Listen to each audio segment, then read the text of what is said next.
Welcome to this introduction to ReactJs. ReactJs is an open-source front-end JavaScript library for building user interfaces. It was developed by Facebook and is now maintained by Facebook and a community of individual developers and companies. It's one of the most popular JavaScript frameworks, and it's used by many big tech companies, so learning it can really boost your job prospects. ReactJs is component-based.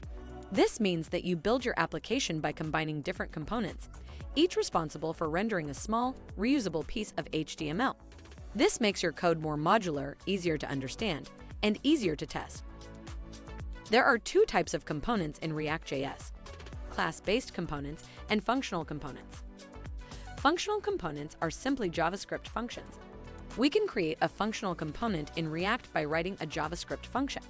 The class components are a little more complex than the functional components. Class components extend the React component class. They have a render method that returns a React element, which is used to describe the UI that the component should render. In the upcoming videos, we will discuss both types in more depth and details. Now, let's talk about some of the basic features of ReactJs. One of its main features is the virtual DOM. React creates a virtual copy of the real DOM, and whenever a change is made, it first applies the change to the virtual DOM. Then, it compares the virtual DOM with the real DOM and only updates the real DOM where there are differences. This makes it faster and more efficient.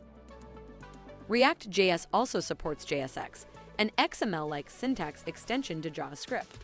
With JSX, you can write HTML structures in the same file that contains JavaScript code. This is the syntax of a JSX.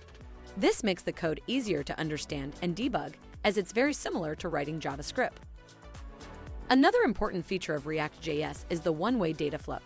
This means that data in a React app flows from parent components down to child components through properties or props. This makes it easier to track how data changes over time and helps maintain the overall stability of your app. Finally, ReactJs is all about reusability. You can create a component once and then reuse it in different parts of your application. This not only saves time, but also helps to maintain consistency across your app. That's a brief overview of ReactJs and some of its main features. We hope this gives you a good starting point for your journey into learning this powerful JavaScript library. Happy coding!